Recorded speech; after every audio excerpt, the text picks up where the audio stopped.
Hello friends. तो आज की मेरी जो सुबह की शुरुआत हुई वो सफाई के साथ। तो विपुल ऑफिस जा चुके थे और यावी तो रेस्ट पे थी, तो वो तो रेस्ट कर ही रही थी। तो बस मैं लग गई थी डस्टिंग के लिए कि फिर डस्टिंग कर लेती हूँ, उसके बाद में साफ सफाई हो जाएगी तो एकदम घर क्लीन हो जाएगा। तो मैं एवरी डे तो नहीं करती हूँ, लेकिन हाँ वीक में 1 से 2 बार मुझे करनी ही पड़ती है। हालांकि यहाँ पर डस्ट इतनी आती है कि अगर एवरी डे भी करो तो, लेकिन इतना मुझे टाइम नहीं होता, तो मैं डे फिक्स किए हुए हैं। तो आज वो डे था तो मैंने सोचा कि मैं डस्टिंग कर लेती हूँ, साथ में बेडशीट भी बदल लेती हूँ। तो बेडशीट मैं इस रूम की नहीं बदल रही हूँ क्योंकि इसमें हम लोग आजकल सोते नहीं हैं, हम उसी रूम में सोते हैं। और ये वाली जो है ये मैं 15 डेज में भी बदल लेती हूँ, 10 से 15 दिन तक चल जाती है क्योंकि इसमें आके कोई बैठता भी नहीं है। तो ना ये खराब होती है, और ऐसे कैसे रख लेती तो थोड़ा सा झाड़ दिया था क्योंकि इसको लगभग 6-7 दिन हो गए थे, तो मैंने एक बार अच्छे से इसको साफ कर दिया। उसके बाद में मैं जो यहाँ पे चेयर वगैरह थी उनको डस्टिंग कर रही थी, साथ में जो बीच में टेबल रखी हुई है इस पे दवाइयाँ रखी रहती है एक ट्रे में मेरे। तो मैं उन्हें वो जब निकालते हैं तो बिखर जाती है, तो उसको फिर वीकली एक बार तो होता है कि उस बॉक्स को अच्छे से जमाना होता है, तो मैं वही कर रही थी।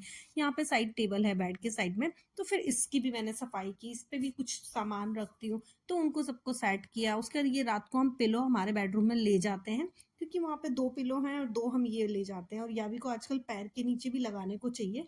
तो फिर और ब्लैंकेट भी ले जाते हैं क्योंकि एक एक ब्लैंकेट दोनों रूम में है, तो रात को हम ये वाला ब्लैंकेट तो वो वापस लाकर मैं सेट कर रही थी। फिर आ गई थी मेरे इस रूम की बारी, तो मैं इस रूम को भी ना सेट कर रही थी। तो सबसे पहले तो जो सब कुछ सामान फैला हुआ होता है जो रात को फैला दिए जाते हैं निकालते हैं, ये लोग तो वहीं छोड़ देते हैं, तो बस उन्हें समेट रही थी। फिर कपड़े जो ये नहा नहाकर और पहने हुए कपड़ों को ऐसे बेड पे डाल जाते हैं, अगर धोने के होते हैं तो मैं मशीन में डाल देती हूँ, और वापस पहनने के होते हैं तो मैं गेट के पीछे जो हैंगर है वहां डाल देती हूँ।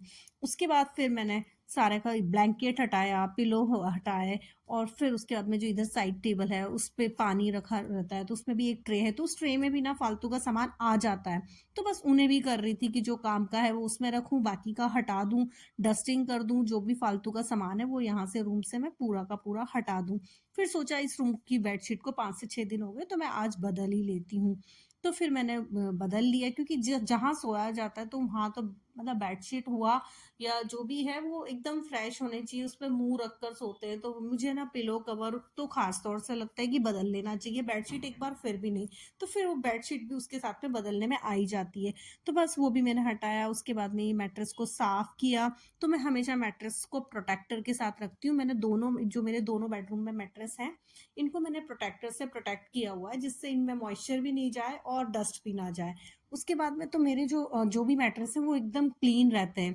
और उसके बाद फिर मैंने ना नई बेडशीट बिछा दी साफ वाली, और वो वाली हटा के डाल दी। तो जब भी मैं अब कपड़े धोऊंगी, जब भी मशीन में मैं, वैसे मैं एवरी फ्राइडे मशीन लगाती हूँ, तो उस दिन ये सब धुल जाते हैं। हाँ, बेडशीट मुझे जब बदलनी होती है मैं तब बदल लेती हूँ, लेकिन मुझे मेरा जो कपड़े हैं ना जो भी मुझे लगता है उन सबको मैं मशीन में डालती रहती हूँ, और एवरी फ्राइडे में मशीन चला लेती हूँ। तो इस तरह से ना काम फिक्स करने से ना एकदम प्रेशर नहीं आता। फ्राइडे मुझे पता होता है कि भी मुझे मशीन लगानी है, थर्सडे मुझे थोड़ा मंदिर वंदिर साफ करने का फिक्स किया हुआ है, वेडनेसडे मुझे डस्टिंग वस्टिंग करके सारे बेडशीट हटाने हैं। तो इस तरह से ना काम जब डिवाइड कर लेती हूँ ना तो फिर क्या होता है कि वो काम सिस्टमेटिक होता है। हर काम के लिए एक दिन फिक्स कर लेना, जैसे ट्यूसडे है तो मैंने एक दिन प्लांट्स की केयर के लिए कि उस दिन मैं प्लांट्स को पानी दे दूंगी, और उन्हें उनमें जो खराब पत्तियां हैं वो हटाने के लिए, थोड़ा बाहर रखने के लिए। तो मतलब ये सब चीजें ना मुझे थोड़ा सा इस तरह से करने से क्या प्रेशर नहीं आता है, और मैं इसलिए मैं भी फिर परेशान नहीं होती हूँ कि इतना काम एक साथ अगर दिखाई देगा तो बहुत ज्यादा तकलीफ होती है। तो इस तरह से करती हूँ मैं मेरे सारे काम। उसके बाद में ना आज थी बसंत पंचमी, तो मैंने ना, बेटी तो घर में थी ही, मैंने उसे बोला कि आज तुम भोग बनाओ क्योंकि मुझे टाइम नहीं है, मैं काम में बिजी भी हूँ। तो वो बोली थी कैसे बनाना है आप मुझे बता दो। तो मैंने उसे बताया कि राइस दो तो उसने राइस दो दिया था। उसके बाद में मैंने उसे क्वांटिटी बता दी थी। उसके बाद मैंने बोला था ये ड्राई फ्रूट्स को थोड़ा सा ना घी में सौते करके और रख दो, इससे ड्राई फ्रूट्स का जो फ्लेवर है और टेस्ट वो बढ़ जाता है। तो फिर वो मैंने ना साइड में रख दिए। उसके बाद जो घी था उसी में मैंने उसे बोला कि अब राइस डालो, और राइस को थोड़ा ध्यान से डालना। तो वो डर डर के डाल रही थी क्योंकि उसने इससे पहले आज तक ये चीज़ नहीं बनाई थी, और थोड़ा सा उसको ना ऐसे छौंक लगाने में या जो भी होता है ना इस तरह का काम जो करने में तो वो डर लगता है। तो फिर वो कर रही थी। उसके बाद में मैंने उसे बताया कि 1 कटोरी राइस लिया था तो 2 कटोरी अभी इसमें पानी डाल दो, और उसके बाद में इसे अभी ढक दो। तो फिर उसने ऐसा ही किया। तो वो आज राइस बनाना भी सीख गई थी। उसके बाद मैं बोल रही थी केसर डालना पर कम डालना, तो वो बहुत डर डर के 2-2 3-3 लच्छे डाल रही थी। तो मैं बोल रही थी इतनी कम भी नहीं डालनी है, उसमें कलर आना चाहिए तो डालो। तो उसने 7-8 बार जाके ना डालेगी और डालो और डालो, ऐसे करके फिर। और उसने जो राइस बनाया था ना वो बहुत अच्छे बने थे, टेस्ट भी बहुत अच्छा आया था। उसके बाद मैंने थोड़ी देर उसको बोला कि अब इसको ढक के रख दो जब तक कि पानी ना एब्जॉर्ब नहीं हो जाए, और लगभग ना ये 60-70% कुक हो जाने चाहिए तब तक। तो उसके बाद में अभी इसमें थोड़ा पानी था, तब मैंने उसे बोला कि अब इसमें चीनी डाल दो, और चीनी डालने के बाद चीनी भी अपना पानी रिलीज करेगी, तो उसके बाद ये जो है और कुक होंगे। तो अभी ये 60% के आसपास कुक हो चुके थे।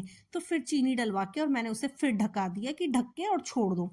फिर उसके बाद में बोला कि इसे चेक करो, तो पानी ना पूरा का पूरा सूख चुका था। तो फिर मैंने बोला ड्राई फ्रूट और इलायची पाउडर डाल दो और भोग लगा दो। तो उसी से आज मैंने ना सरस्वती माता की पूजा भी करवाई थी। तो फिर उसने राइस बनाया, उसके बाद मैंने उसे बोला कि थोड़ा सा बाउल में निकाल के ठंडा कर दो, और ठंडा करने के बाद में तुम जब तक पूजा करो तब तक ये ठंडा हो जाएगा। तो फिर उससे ज़्यादा तो पूजा नहीं करनी थी, सिर्फ सरस्वती माता की ही करनी थी। तो ये जो सरस्वती माता है ये वैसे मैं पूजा में नहीं रखती हूँ, ये उसकी डेस्क के ऊपर ही रहती हैं। तो मैंने बोला वहाँ से ले आओ और इन्हें धो के और यहाँ रख दो।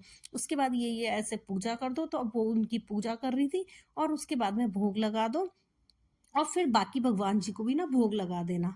तो ऐसे उसको ये सब चीज़ें बतानी पड़ती है क्योंकि उसको इतना समझ में नहीं आता है। फिर मैं जब डांट रही थी कि ये सही नहीं कर रही हो, वो तो बोल रही थी मैं पहली बार तो कर रही हूँ।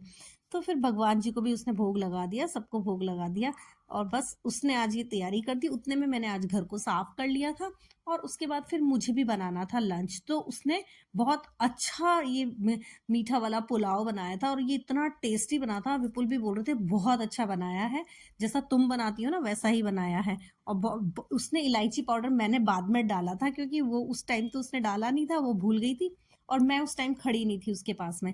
तो बस मेरा आज का व्लॉग यही था। Thank you for watching, bye.